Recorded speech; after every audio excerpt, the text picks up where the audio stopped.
I do want to ask you about this whole quota business, this reservation business for which youth were protesting and students were protesting, etc.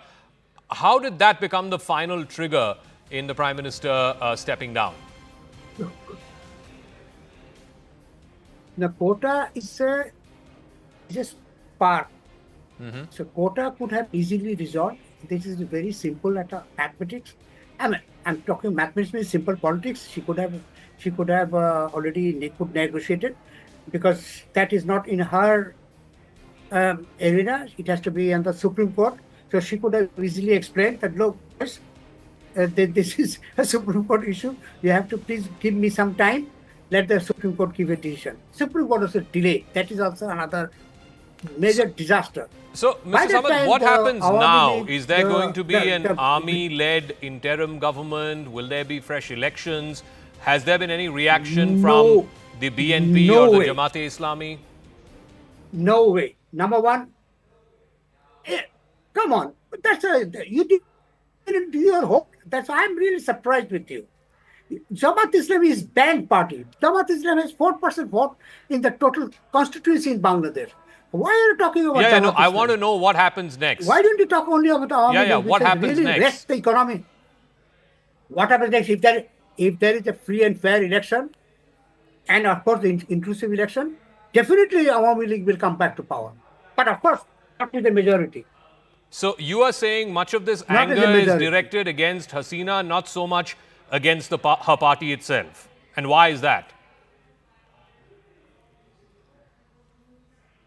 Party? Sorry, what did you say? You said that if there were to be a free and fair election, then Awami League will come back to power again, which means that the implication is that the anger... I did not... You got me wrong. I did not say they're going to come back to power. I said Awami League will have a major stake in the parliament. They will not be able to form a government. They have to have others. And there will be a huge number of independent candidates. So by implication, Number one, you're saying that the anger is against the PM and not against her party, right? Party, of course the party. All the leaders have fled the country. I mean, you look into Latin America, you look into some other African countries, all the leaders have fled. All the former prime ministers have left. A member of parliament has fled the country. And they're fleeing. They're still fleeing the country. So what happens to the Bangladesh National Party? Do they stand a chance of coming to power? No, I don't think so.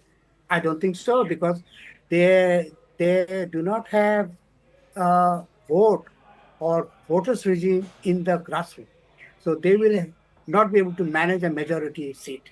And plus, the party has broken into 3 pieces. The Bangladesh Nationalist Party. So obviously, they do not stand a chance. The only chance is if somebody is really genuine, independent, and of course doesn't have a tainted record, they will definitely come back to power. I do want to ask you one final question. What role do you envisage the army playing in that interim period between now and whenever elections happen next? First of all, let me describe in half a minute. The military is the view of